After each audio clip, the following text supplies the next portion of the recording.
கர்த்தருடைய பரிசுத்த நாமத்திற்கு மகிமை உண்டாவதாக. கிறிஸ்துவுக்குள் எனக்கு மிகவும் பிரியமான சகோதர சகோதரிகளே, கர்த்தராகிய இயேசு கிறிஸ்துனுடைய கிருபையினாலே இன்றைக்கும் அவருடைய பாதத்தில் அமர்ந்து தேவனுடைய வார்த்தைகளை தியானிப்பதற்கு கர்த்தர் நமக்கு பாராட்டிய தயவுகளுக்காக கிருபைகளுக்காக நன்றி சொல்லுவோம். சோத்திரத்தோடு கூட அவரை நோக்கி நாம் பார்ப்போம். இன்றைக்கும் சத்தியத்தை நமக்கு விளக்கி சொல்லி சத்தியத்தை நம்மை நடத்தி சத்தியத்தினாலே ஆசீர்வதித்து பாதுகாத்து நடத்தும்படியாகும். அவரை நோக்கி பார்ப்போமா? எங்களை நேசிக்கிற நல்ல பிதாவே, நம்மை துதிக்கிறோம், சோதரிக்கிறோம். அன்பின் ஆண்டவரே இயேசுவே ஆவியானவரை துதிக்கிறோம், சோதரிக்கிறோம். இன்றைக்கும் கர்த்தாவே நம்முடைய வேதத்தில் உள்ள அதிசயங்களை காண முடியும் கண்களை திறந்தரலும்.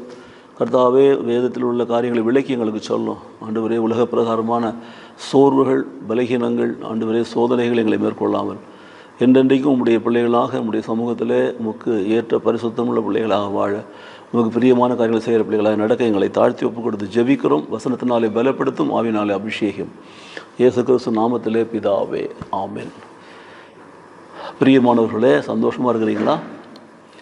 கர்த்தர் தான் நம்மோடு கூட இருக்கிறார் என்பதை நான் விசுவாசிக்க வேண்டும். இன்றைக்கு நான் அநேக மக்களுடைய வாழ்க்கையிலே பார்க்கிறேன்.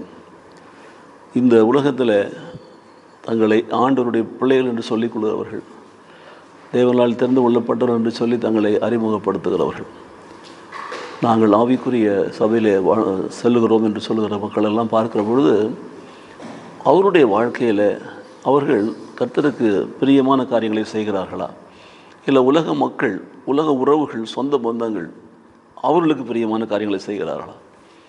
அதைத்தான் நாம் பார்க்க வேண்டும். இன்றைக்கு அநேக சகோதர சகோதரிகள், கிறிஸ்துவுக்குள் இருக்கிற சகோதர சகோதரிகள் உலக மக்களை திருப்திப்படுத்த வேண்டும், சொந்தங்களை திருப்திப்படுத்த வேண்டும், நண்பர்களை திருப்திப்படுத்த வேண்டும், சமுதாயத்தில் நல்ல பெயர் எடுக்கணும், உயர்ந்து இருக்கணும், மேன்மையாக இருக்கணும், இப்படிலாம் விரும்புகிறார்களே தவிர நாம் பேசுகிற, செய்கிற, நடக்கிற காரியங்கள் கர்த்தருடைய வசனத்தின்படி இருக்கிறதா, நாம் கர்த்தருக்கு பிரியமான காரியங்களை செய்கிறோமா என்று சொல்லி ஒரு நாள் கூட, ஏன் ஒரு நிமிடம் கூட, ஏன் ஒரு காரியத்தில் கூட அவர்கள் உண்மையாய் உத்தமமாய் இருப்பதில்லை. ஒரு போலியான ஒரு உலகத்தை திருப்திப்படுத்துகிற மாய்மாலமான வாழ்க்கையிலே வாழ்கிறதை பார்க்கிறோம். சமீபத்தில் நான் பார்த்த ஒரு காரியம் மிகுந்த மனவேதனை உண்டு பண்ணினது. நான் அவர்களெல்லாம் ஆவிக்குரிய கிறிஸ்தவர்கள், கர்த்தரை விசுவாசிக்கிறவர்கள், ஆவிக்குரிய சபையில் இருக்கிறார்கள் சொல்லி நான் விசுவாசித்து அவர்களோடு கூட நான் பழகி கொண்டு வந்த நாட்களில் அவர்களை நான் உண்மையாக நேசித்தேன். அவர்கள் கர்த்தருக்கு பயந்து நடக்கிறாங்க, கர்த்தருக்கு பிரியமானவர்கள் என்று சொல்லி நான் நினச்சேன்.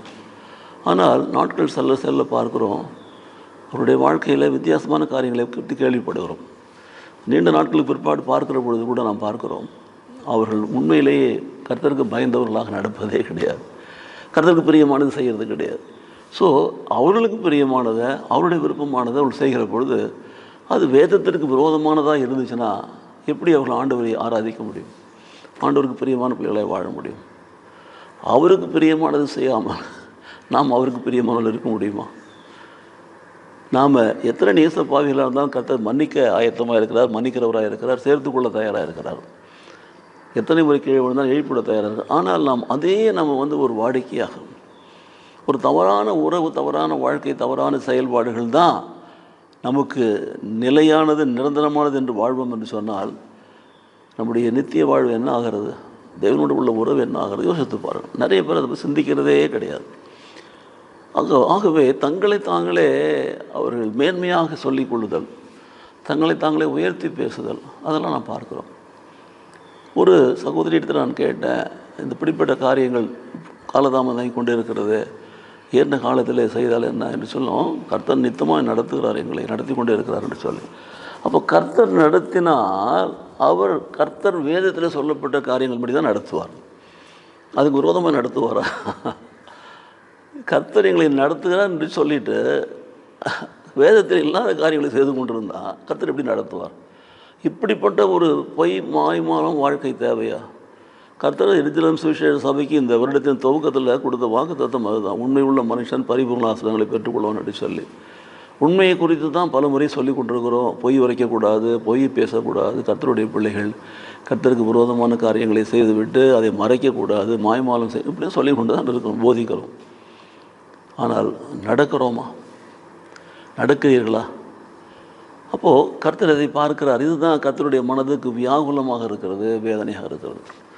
ஸோ இந்த செய்தி தொடரில் ஒருவேளை ஒரு சின்ன சின்ன செய்தியாக வந்தாலும் சரி, தொடர்ச்சியாக வந்தாலும் சரி, நாம் சிந்திக்க போகிற, தியானிக்க போகிற காரியம் என்னவென்று பார்த்தால் அதனுடைய தலைப்பு கர்த்தருக்கு பிரியமானவைகள் எவைகள்.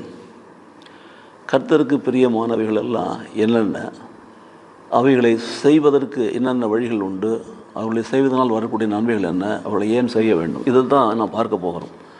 ஸோ கர்த்தருக்கு பிரியமானவைகள் என்ன என்பதை முதல்ல அறிந்து கொள்ள வேண்டும். கர்த்தர் இதில் பிரியப்படுகிறார், அதை நாம் அறிந்து கொள்ள வேண்டும். ஆங்கில வேதாகமத்தில் சொல்லப்பட்டிருக்கிறது what is acceptable to Lord. தேவனுக்கு ஏற்புடையதாக இருக்கிறதா யோசித்து பாருங்கள். அப்போ தேவனுக்கு ஏற்புடையதாக இல்லாத ஒரு வாழ்க்கையை நாம் வாழ்ந்தோம் என்று சொன்னால் கர்த்தருக்கு பிரியமான காரியங்களை செய்யவில்லை என்று அர்த்தம் என்றால் நாம் எப்படி கர்த்தருக்கு பிரியமுள்ளவர்களாக இருக்க முடியும் பாருங்கள். ஆகையினால 2 வசனங்களை சொல்கிற கவனிங்க. ஒன்று, அப்போஸ்தலனாகிய பவுல் எபேசியருக்கு எழுதின நிருபம் 5ஆம் அதிகாரம் 10ஆம் வசனம். எபேசியர் 5:10 அவர் இப்படியே சொல்லுகிறார், கர்த்தருக்கு பிரியமானது இன்னதென்று நீங்கள் சோதித்து பாருங்கள். கர்த்தருக்கு பிரியமானது என்ன என்பதை சோதித்து பார்ப்பதற்கு எங்கே போய் சோதித்து பார்க்கிறது? வேத புஸ்தகம்தான். பரிசுத்த வேதாகமம் என்ன சொல்லுகிறது? கர்த்தருக்கு பிரியமான காரியங்கள் எவைகள் என்று சொல்லுகிறது. அவைகள் தான் கர்த்தருக்கு பிரியமானவைகளா என்பதை நீங்கள் செய்து அதன்படி நடந்து நீங்கள் சோதித்து பாருங்கள். அதன் பிரகாரமாக நீங்கள் பிரியமான காரியங்களை செய்து வாழ்கிற பொழுது கர்த்தர் சொல்லப்பட்ட வாக்குத்தத்தத்தின்படி உங்களை ஆசீர்வதிக்கிறாரா, உங்களை மேன்மைப்படுத்துகிறாரா, உங்களுக்கு சந்தோஷத்தமானது உண்டு பண்ணுகிறாரா, சுகபலத்தை கொடுக்கிறாரா என்பதை நீங்கள் அனுபவித்து அறிந்து கொள்ளுங்கள். We should experience everything and enjoy. So, that is the will of God. தேவனுடைய சித்தம் என்னது, தேவனுக்கு பிரியமானது என்ன, அதை தெரிந்து கொள்ள வேண்டும். அதனால தான் பவுல் சொல்கிறாரு, பிரியமானவர்களே நீங்கள் கர்த்தருக்கு பிரியமானது இன்னது என்று நீங்கள் சோதித்து பாருங்கள். சோதித்து பாருங்கள்.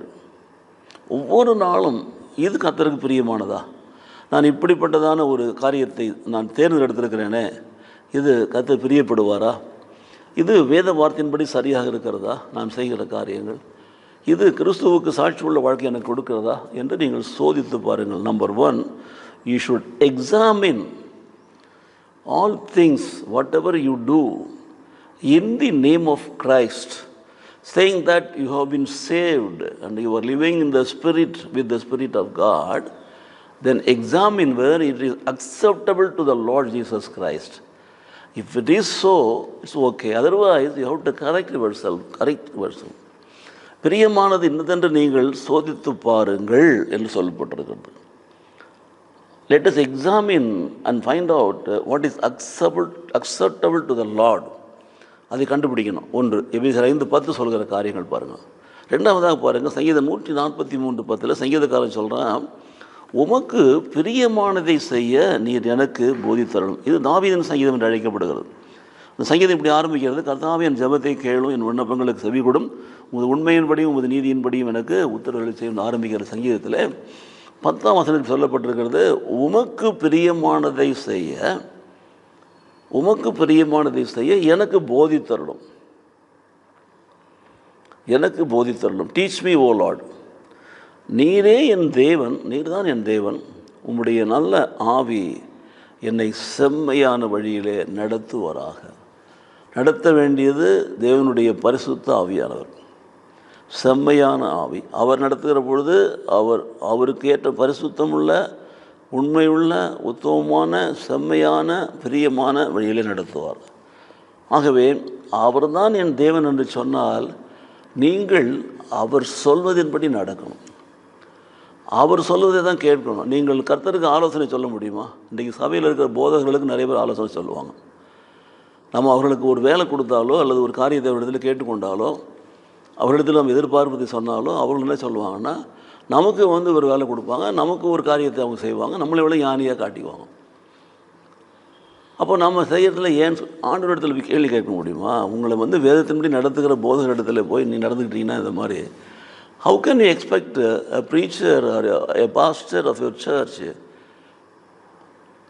should act according to your will and pleasure? He has to only live and do acts according to the word of God. அதுதான் உண்மையான ஒரு மாதிரி பாருங்கள். ஸோ உமக்கு பிரியமானதை செய், எனக்கு போதித்தருளும் என்று சங்கீதக்காரன் கேட்கிறான். ஆண்டவரே, I don't know what to do. I don't know what are all the things are acceptable to you, but teach me. கற்றுக் கொடுங்க, சொல்லுங்கள், சொல்லித்தாங்க, எனக்கு ஒன்று சொல்லித்தாங்க, என்ன செய்யணும்னு சொல்லிவிட்டு நான் எங்கே செல்ல வேண்டும், நான் என்ன செய்ய வேண்டும். நல்ல பரிசுத்த ஆவியானவர் இதுதான் வழி, இதன் வழியை நடுவுங்கள் என்று மெல்லிய குரல் என்னோடு கூட பேசட்டும். உம்முடைய நல்ல பரிசுத்த ஆவியானவர் இதை செய்யாத, தேவனுடைய வார்த்தைக்கு விரோதமான காரியம், இது பாவம் என்று சொல்லட்டும். தேவனுடைய பரிசுத்த ஆவியானவர் எனக்கு சொல்லட்டும். பார்த்தீங்களா? அப்போது சொல்லித்தாங்க, கற்றுத்தாங்க. எனக்கு தெரியல, என்னால் புரிஞ்சிக்க முடியல, எனக்கு உணர்வடைய செய்யும். இப்படி நாம் ஜெபித்து தேவனிடத்தில் கேட்டு தேவனுக்கு பிரியமான காரியங்களை அறிந்து கொண்டு அவைகளை நம்முடைய வாழ்க்கையிலே நாம் கடைபிடிக்க வேண்டும். இப்போது 2 காரியத்தை தான் பார்க்குறோம். ஒன்று சோதித்தறிதல், மற்றொன்று பயப்படுதல். ஒன்று சோதித்தறிதல், மற்றொன்று கர்த்தருக்கு பிரியமானதை நாம் போதிக்க சொல்லி ஜெபித்தல். கர்த்தாவே என்னை சோதித்து அருளும் என்று கேட்பது ஒன்று, கர்த்தாவே எனக்கு போதித்தருளும் என்று கேட்பது மற்றொன்று. ஏனென்றால் கர்த்தர் தான் நமக்கு போதனை செய்யணும். கர்த்தர் நடத்துகிறார், கர்த்தர் நடத்துவார் என்று சொன்னால் கர்த்தருடைய வசனத்தின்படி நீங்கள் செய்கிறீர்களா? உங்கள் ஜெபம் அமைந்திருக்கிறதா? உங்களுடைய விருப்பம் இருக்கிறதா? யோசித்து பாருங்கள். வேதம் தெளிவாய் சொல்லுகிறது, அதனதன் காலத்தில் நேர்த்தியாய் செய்கிற கர்த்தர் என்று சொல்லி. கர்த்தர் அப்படித்தான் செய்கிறார் என்று சொன்னால் அதுக்காக நாம் காத்திருக்கணும், பொறுமையோடு கூட இருக்கணும். ஆனால் எவ்வளோ நாள் என்று பார்க்கிற பொழுது நம்முடைய விருப்பத்தை திணிப்பதற்காக நாம் காத்திருந்தால் கர்த்தர் நம் வாழ்க்கையில் நிறைவேற்ற மாட்டார்.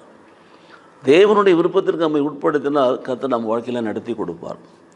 ஆகவே தான் இந்த 2 வசனங்களை அடிப்படையாக வச்சு பாருங்கள். ஒன்றில் அவன் சொல்கிறான், உமக்கு பிரியமானதை செய்ய எனக்கு போதித்தருளும் என்று சொல்லுகிறான். டீச் மீ ஓ லார்ட் என்று சொல்கிறான். Because you are my God, உம்முடைய ஹோலி ஸ்பிரிட் மட்டும்தான் என்னை நடத்த முடியும், நடத்தட்டுன்னு சொல்கிறான். 2ல் ஒன்று சொல்கிறான். எபேசியர் 5:10 பவுல் எழுதுகிறான், கர்த்தருக்கு பிரியமானது என்னதென்று நீங்கள் சோதித்து அறியுங்கள்னு சொல்கிறான். அப்போது அவருக்கு பிரியமானது என்ன, பிரியமானது இல்லாது என்ன என்பதை நம்ம ஒருவேளை நாம் சோதித்து அறிய வேண்டும் என்று சொன்னால் வேத வார்த்தைகளை வைத்து தான் நாம் அறிந்து கொண்டவர்களாக அவைகளை நாம் சோதித்து அறிய முடியும். ஆகவே எனக்கு பிரியமான சகோதர சகோதரிகளே, இந்த நாட்களிலே நாம் அதை தான் செய்ய போகிறோம். கர்த்தருக்கு பிரியமானவைகள் என்னென்ன என்பதை நாம் அறிந்து நம்முடைய வாழ்க்கையில் கர்த்தருக்கு பிரியமான காரியங்களை நாம் செய்ய ஒப்பு கொடுத்து நம்முடைய செயல்பாடுகள், நம்முடைய காரியங்கள், நம்முடைய வாழ்க்கை திட்டங்கள், நம்முடைய தொழில், நம்முடைய வியாபாரம் எல்லாவற்றையும் தேவனுடைய வார்த்தையின் அடிப்படையிலே நாம் செய்கிற பொழுது அதுதான் அவருக்கு பிரியமானது என்பதை உணர்ந்து நாம் செய்கிறோம் என்பதை மறந்து விடாதீர்கள். அப்படிப்பட்ட காரியங்களை செய்கிற பொழுது பாருங்கள், அந்த நல்ல பரிசுத்தாவை நடத்துகிற பொழுது நமக்கு நடக்கிற, செய்கிற, கையிட்டு செய்கிற எல்லாவற்றிலும் நமக்கு ஜெயம் உண்டு. எல்லாவற்றிலும் ஜெயம் உண்டு, வெற்றி உண்டு. அதுதான் புரிந்து கொள்ள வேண்டும். அப்போது அந்த வெற்றியை கொடுக்குற தேவன் நம்மோடு கூட இருக்கிறார், நம்மை ஆசீர்வதிக்கிறவர். அவருக்கு பிரியமானது செய்கிற பொழுது அவர் நம்மை நடத்துகிறார், நமக்காக எல்லாவற்றையும் செய்து முடிக்கிறார். சங்கீதக்காரன் சொல்வது போல பாருங்கள், கர்த்தர் எனக்காக யார் செய்து முடிப்பார், கர்த்தாவே உமது கிருபை என்றும் உள்ளது, உமது கரத்தின் கிரியைகளை நெகிழ விடாதிருப்பீராக. ஏனென்றால் உம்மை நான் உன் முழு இருதயத்தோடும் துதிப்பேன், உம்மை கீர்த்தனம் பண்ணுவேன், தேவனுக்கு முன்பாக கீர்த்தனம் பண்ணுவேன், உன்னுடைய பரிசுத்த நாமத்தை உன்னுடைய பரிசுத்த ஸ்தலத்தில் உயர்த்துவேன், துதிப்பேன் என்றெல்லாம் சொல்லுகிறான் பாருங்கள். தாழ்த்துகிறான், தேவனிடத்தில் ஜெபிக்கிறான், தேவன் நடத்துகிறதை உணர்கிறான், தேவன் செய்து முடிப்பார் என்று அறிக்கை செய்கிறான். அப்போது செவித்தறிந்து அவருக்கு பிரியமானதை அவர் போதிக்கிறதை கேட்டு அவர் சொல்லின்படி செயலின்படி நாம் நடந்தோம் என்று சொன்னால் கர்த்தர் நம்மை நிச்சயமாகவே இந்த பூமியிலே ஜெயமுள்ள கிறிஸ்துவ வாழ்க்கை வாழ நடத்துவார். நாம் கையிட்டு செய்கிற வேலையை ஆசீர்வதிப்பார். நம்மோடு கூட இருக்கிற மற்ற மக்களோடு நல்ல சுமூகமான உறவை கொடுப்பார், சந்தோஷத்தை கொடுப்பார், சமாதானத்தை கொடுப்பார். நாம் அவரோடு ஐக்கியப்பட்டு வாழ முடியும், சமாதானமாக இருக்க முடியும். கர்த்தர் நம்மை ஒவ்வொரு நாளும் நடத்துவார், ஆசீர்வதிப்பார். விசுவாசிக்கிறீங்களா? கண்களை மூடி மீண்டும் ஒரு விஷயம் ஜெபிக்கலாம். நேசிக்கிற நல்ல பிதாவே உம்மை துதிக்கிறோம், சோதரிக்கிறோம். எபேசியர் அதிகாரம் ஆண்டவரே 5ஆம் அதிகாரம் 10ஆம் வசனத்தின்படியாய் கர்த்தருக்கு பிரியமானது என்னதென்று நாங்கள் சோதித்து அறிய வேண்டும் என்று சொல்லி நீ கற்றுக் கொடுத்தீர உமக்கு சோதரன். சங்கீதம் 143 ஆண்டவரே 10 படியாக உமக்கு பிரியமானதை செய்ய எங்களுக்கு போதித்தருளும் என்று சொல்லி ஜெபிக்கிறபடியாக நாங்கள் ஜெபித்து உங்களுடைய நல்ல பரிசுத்த ஆவியான சபையான வழியில் நடத்த எங்களை தாழ்த்தி ஒப்புக் கொடுக்கிற பொழுது கர்த்தர் எங்களை நடத்தி ஆசீர்வதிக்கிறீர் என்பதை உணர்ந்து அனுபவிக்கும்படியாய் எங்களை தாழ்த்தி ஒப்புக் கொடுத்து ஜெபிக்கிறோம் சுவாமி. எங்கள் வாழ்நாள் முழுவதும் ஆண்டவரே, நாங்கள் எதை செய்தாலும் எல்லாவற்றையும் வேத வார்த்தையின்படி சோதித்து அறிந்து உமக்கு பிரியமானதை மட்டும் செய்ய உம்முடைய பரிசுத்தாவை நாங்கள் நடத்துகிற வழியில் நடக்க எங்களை தாழ்த்தி ஒப்புக் கொடுத்து நாங்கள் ஜெபிக்கிறோம். கரம்படியும் காலமெல்லாம் வழித்துணையாய் வாரோம். கர்த்தாவே, எங்கள் வாழ்க்கையில் எல்லாவற்றிலும் எங்களுக்கு ஜெயம் கொடுத்து எங்களை உயர்த்தி மேன்மைப்படுத்தி உமக்கு சாட்சிகளாய் வைத்து உம்முடைய நாமத்தை மகிமைப்படுத்தும். இயேசு கிறிஸ்துவின் நாமத்திலே பிதாவே, ஆமென், ஆமென்.